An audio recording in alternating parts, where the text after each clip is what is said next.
Magandang araw sa lahat. Napansin niyo na ba kung paano ninyo nararamdaman ang init ng araw kahit wala naman kayong hinahawakan? Ito ay dahil sa radiation, isa sa mga paraan kung paano naililipat ang init sa atmosphere. Sa video na ito, ipapaliwanag namin ang radiation at kung paano nito naaapektuhan ang ating kapaligiran. Ang radiation ay ang paglipat ng init sa pamamagitan ng electromagnetic waves. Di tulad ng conduction at convection, ang radiation ay hindi nangangailangan ng medium.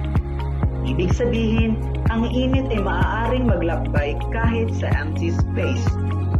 Ang enerhiya na nagmumula sa araw ay tinatawag na solar radiation. At ito ang pangunahing pinagmumulan ng init para sa ating daigdig at sa atmosphere nito. Gumagana ang radiation sa pamamagitan ng paglipat ng enerhiya sa anyo ng waves.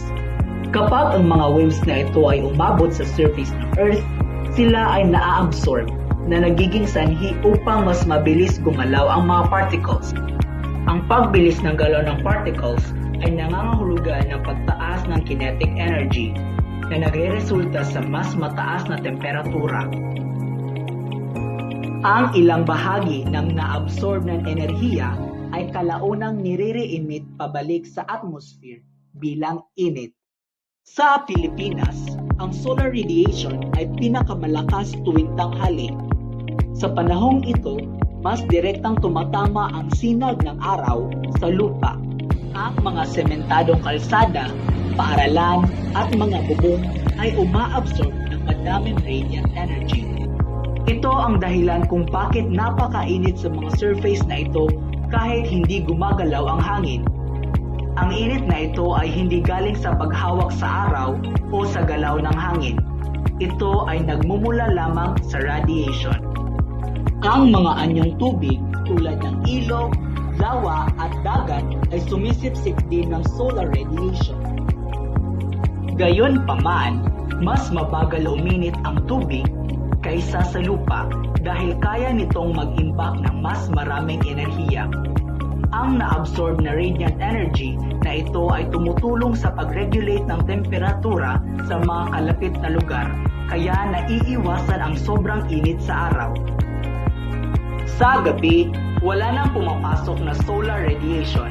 Inilalabas ng Earth ang init na naabsorb nito noong araw pabalik sa atmosphere. Ipinapaliwanag ng prosesong ito kung bakit ang mga lugar na maraming buildings at concrete surfaces ay nananatiling mas mainit sa gabi. Dahan-dahang maglalabas ang mga materyales na ito ng naka-impact na radiant energy. Mahalaga ang radiation dahil dito nagsisimula ang lahat ng atmospheric heating processes. Kung wala ang radiation mula sa araw, walang energy na magpapatakbo ng weather patterns, pagbabago ng temperatura, o buhay sa ating daigdig.